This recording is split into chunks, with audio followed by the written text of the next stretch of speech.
Okay, okay, I'm back doing more style videos. I wanted to show you our new collection of rose quartz. Okay, so a lot of you guys sneak peeked this already, and if you joined us on our Instagram live, you saw that we were coming out with rose quartz in February. So I just kind of wanted to show you some different ways that you can wear this print. So it is our beautiful floral print in a really different and beautiful kind of mauve-y pink color, and I'm not usually a pink kind of girl, but subtle hints of pink I love, right? And so I wanted to kind of create something that felt really feminine and kind of just like spoke to a girly side of ourselves. So for me, it would be really hard to think through like, what can I match this with, right? Because it's such a subtle print, right, and it has a black background, I feel like you could match it with like color hues, I'm gonna say, so things that have like a little gray in them, like our Azurite. So Azurite came out with our new moon collection,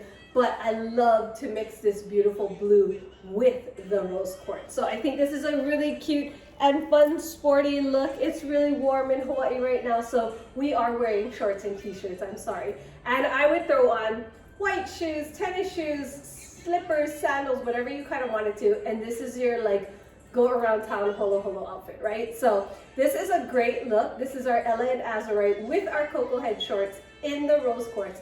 I'm gonna come back and show you another way to kind of wear this look. Okay, see you soon.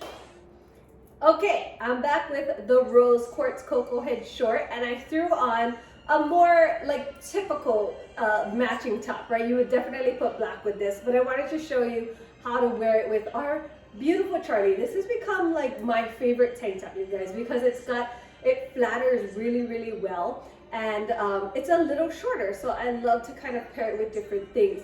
Proportion wise, I might pull this short a little lower, so I pulled my Koko Head waistband up instead of folding it over, and then I might pull these a little longer and have that crotch kind of drop down a little, which is nice, especially because I put boots on. And I know you guys are like, boots, really? With shorts? I love boots with shorts. I'm just kind of strange that way. But if you don't feel comfortable and you kind of want to put on a layering piece, throw on your Norah Creme cover-up, throw on your denim jacket, throw on whatever you kind of want to. A gray Lauren would look really great here too. So I kind of just wanted to show you different ways that you could definitely wear the Koko Head short. And I also wanted to kind of tell you that we did redesign the Koko Head short. We did take a lot of the feedback from our customers. So we did reshape this pocket so it doesn't kind of add girth to your side. And we also put a little more of a support system in this waist seam. So as you wear it, it's not gonna stretch out as fast. So it does definitely hug your waist a little more. So if you're used to the Koko Head short, the Milo pant, or the Mickey pant, kind of just try this one on because it's gonna fit a little more snug, which is nice. So just another way to wear our new rose quartz color, or our new rose quartz print in our Koko Head short. I'm gonna come back later and show you the printed pant version of this print, and we'll match it up with some different things too. So I will see you soon. Thank you so much for joining me here. I hope you guys are having a beautiful day. Thank you.